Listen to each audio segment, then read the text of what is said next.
आपको बता दें कि तमिलनाडु में एक चरण के चुनाव होने हैं। उससे पहले ही तमिलनाडु की राजनीति गर्माती हुई नजर भी आ रही है। इस समय मुख्य निर्वाचन आयुक्त ने कहा है कि तमिलनाडु में राजकीय दलों ने विधानसभा चुनाव एक ही चरण में करने का सुझाव दिया है और इस पर सभी पहलुओं पर विचार करने के बाद निर्णय लिया जाएगा। उन्होंने ये भी कहा है कि तमिलनाडु में विधानसभा चुनाव बिहार में चुनावों से बेहतर प्रदर्शन करने का रिकॉर्ड बनाएंगे। ज्ञानेश कुमार ने बताया कि उम्मीदवार चुनाव आयोग के पोर्टल के जरिए ऑनलाइन नामांकन की सुविधा का लाभ भी उठा सकते हैं। उन्होंने कहा कि ऑनलाइन भरे गए नामांकन को सभी मतदाता देख सकते हैं। हालांकि कानून के अनुसार उम्मीदवार तय समय के भीतर रिटर्निंग ऑफिसर के सामने व्यक्तिगत रूप से भी फॉर्म जमा करा सकते हैं। आगे ये भी कहा कि चुनाव कार्यक्रम की घोषणा के साथ पता चल जाएगा कि चुनाव कितने चरण में होंगे।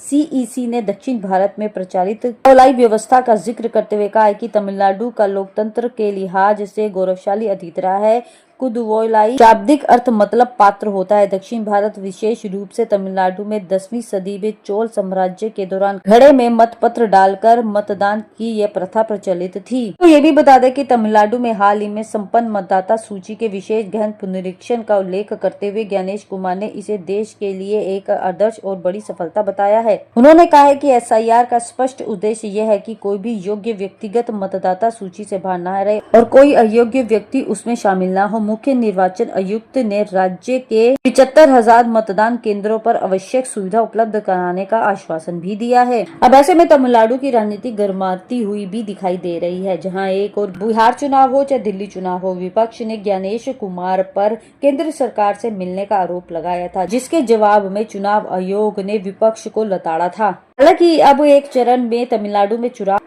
अब तमिलनाडु में एक चरण में मतदान होने वाले हैं। ऐसे में तमिलनाडु की राजनीति में नए समीकरण देखने को भी मिल रहे हैं।